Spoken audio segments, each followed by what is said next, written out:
안녕하십니까. 다시 쓰는 진비록 임진왜란 평설가 이승화입니다. 칠천량 해전에서 패한 결정적 이유라는 주제로 이전 영상에 이어서 이야기를 계속해 보도록 하겠습니다. 1회에서는 그 한산도에서 거제도로 이제 수군 진영을 이제 전진 배치했을 때의 장단점과 장문포 전투로 대표되는 조선 조정의 노력, 그럼에도 현실적으로 이를 수행하지 못했던 여간의 사정을 살펴보았습니다.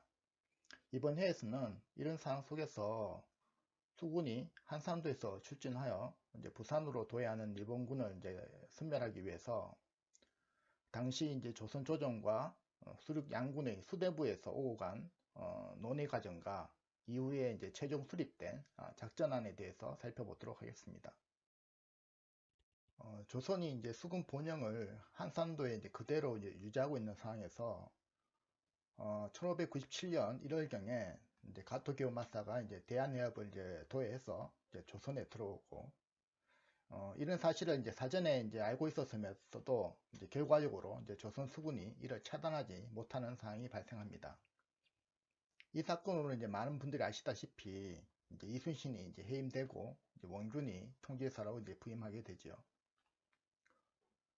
그런데 그 새로 임명된 이제 원균의 입장에서는 이제 전쟁 재발이 거의 뭐 기정사실화된 상태에서 일본군의 이제 부산 도해를 차단할 방법을 이제 강구해서 조선 조정에다가 이제 제시해야 되는 이제 상황을 맞게 됩니다. 이에 따른 원균의 제안이 바로 이전 영상에도 잠시 소개했던 그 칠천량 해전이 있기 3개월 전에 원균이 이제 조선 조정에 올린 장계라고 할 수 있습니다. 화면에 보시는 이제 장계 내용을 요약하게 보면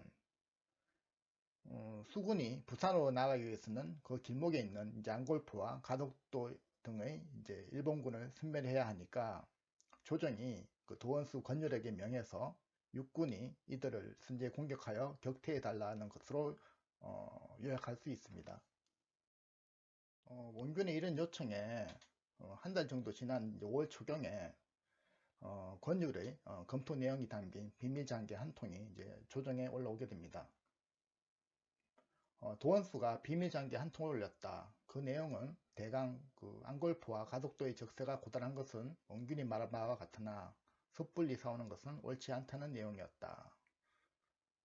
이 내용만 봐서는 이제 정확한 이제 의미를 알 수 없지만 곧 이어진 그 비변사 회의에서 장계의 내용과 진리를 알 수 있는 기록들이 있습니다. 장계가 올라온 그 4일 후인 5월 12일 날 그 선조의 주관하에 그 비변사에서 이제 권율의 이제 장계 내용을 기반으로 이제 수군과 육군의 작전 계획을 이제 논의하고 검토하게 됩니다. 중점 내용을 요약해 보면 이제 권율의 의견은 이제 수군이 이제 6월까지 건조가 끝나는 48척의 이제 8호선까지 포함하면 도합 180척에 이르는 이제 대병력임에도 불구하고 당시 이제 수군이 이제 부산 앞바다도 왕래하지 못하면서 거제 일대의 이제 소규모 왜군이나 납포하고 있으니까 이는 잘못된 것이다. 이제 그러면서 이제 현재 얼마 안 되는 이제 육군 전력으로는 적군이 견고하게 방어하는 이제 안고프 일대를 공격하는 것은 힘들다는 의견이었습니다. 다른 말로 하면 이제 육군은 이제 능력이 안 되니까 수군 단독으로 뭐 할 수밖에 없다, 그런 의미가 됩니다. 그러니까 조선 조정 입장에서는 이제 수군과 육군의 그 최고 지휘관들이 완전히 이제 산반된 주장을 하고 있는 상황에 직면한 것이죠. 이렇게 그 육군과 이제 수군의 입장이 이제 완전히 이제 갈라지자 그 이를 논의하는 과정 속에서 그 조선 수군을 나누어서 부산으로 이제 교차로 출전시키자는 안이 이제 처음으로 나오게 됩니다. 실력의 내용을 보면 그 비변사가 아뢰기를 이제 주사와 선척, 격군 등이 대강 모여졌으니 통제사 원균을 시켜 다시 형사를 살피게 해서 혹은 거제도와 옥포 등지에서 진주시키고 부산과 대마도의 바닷길을 살피게 해서 중로를 막아 끊는 계책을 세워야 할 것입니다. 가령 크게 싸우지는 못한다 할지라도 배를 3등분해서 재령도 앞바다를 번갈아 오가며 뒤따라온 배가 이어가고 앞에 있던 배가 뒤돌아오게 함으로써 주사의 왕래가 끊이지 않게 하면 부산과 서생포에 상륙해 있는 왜적들은 모두 굴량이 수송료가 끊길까봐 걱정할 것이고 뒤를 이어 나오는 적선들도 반드시 두려워하고 주저하여 함부로 건너오지 못해서 마음대로 행하지 못할 것이니, 이렇게 되면 적의 형세는 선두와 후미가 단절되어 우리가 도모할 수 있게 될 것입니다. 이 교차 출전안이 이제 비변사의 자치안인지 아니면 이제 도원수 권율이 아닌지는 분명치는 않습니다.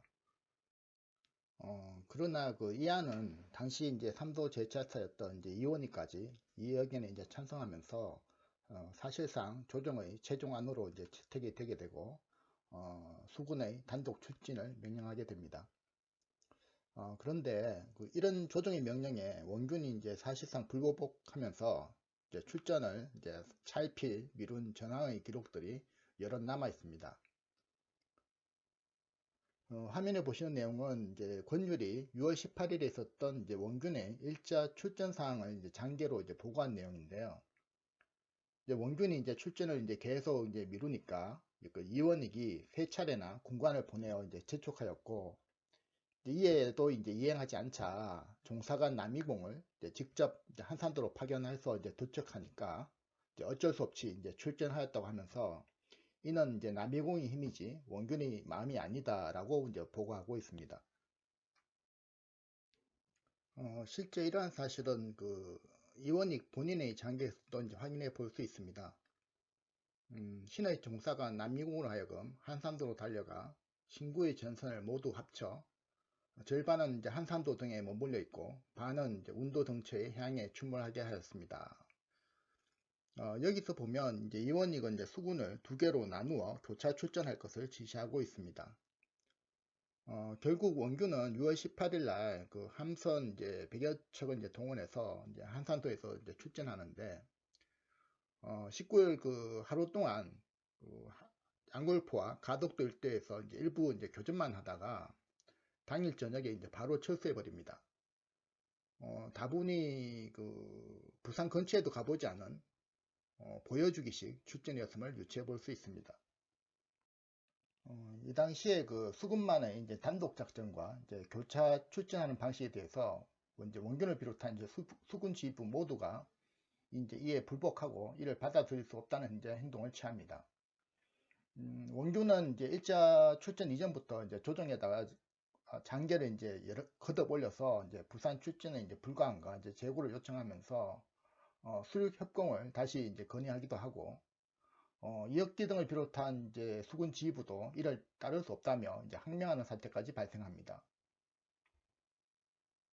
도원수 권율이 치기하기를 통제사 원균이 축구한 내용에 의하면 수군을 몇 부대로 나누어 번갈아 내보내어 오가는 일을 삼도 수사와 함께 회의하였더니 수사들이 반드시 폐물할 시기를 분명히 알고서는 부산과 재령도를 왕래할 수 없다.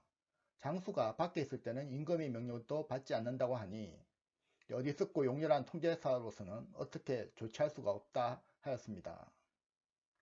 이는 곧 제장들이 임금의 명령을 듣지 않는다는 뜻으로 이와 같은 일은 결코 용서하기 어려우니 조정에서 결단을 내리소서. 이 내용을 보면 이제 권율은 이제 항명사태로까지 볼 수 있는 이런 사항을 이제 조정에 이제 보고하고, 마카의 종군에 있었던 이제 이순신의 명전에서 원균의 지휘권을 바탈하고 자신이 이제 직접 이제 사천으로 가서 이제 삼수사들을 재촉하겠다고 말하는 그런 내용까지 이제 난중에 읽기에 나올 만큼 극한 상황으로 치닫게 됩니다. 결국 조선 조정은 이제 군의 명령권이 이제 도제차사와 도원수에게 있으니 이를 따르라 이제 지시하면서 선조까지 나서서 1차 출전 때처럼 후퇴한다면 용서치 않을 것이라는 이제 최종 명령이 원균에게 내려오게 됩니다. 원균을 포함한 수군 지휘부로서는 더 이상은 이제 선택의 여지가 없는 상황이 이제 벌어진 것입니다. 이런 상황에서 7월 들어 이제 일본군의 도해가 본격화되고 있다는 첩보를 들은 조선 수군은 7월 4일 결국 병력을 나누어서 경상우수사 배설의 지휘하에 한산도에서 나와 부산으로 출전하게 됩니다. 이는 이순신의 난중일기와 이원희, 권율 등의 장계 내용을 통해 알 수 있습니다. 부산으로 출전한 조선 수군은 과연 어떻게 되었을까요? 다음 세 번째 이야기부터는 그 칠천량 해전이 발생하기까지 10일간의 상황을 날짜별로 또는 상황별로 따라가 보도록 하겠습니다.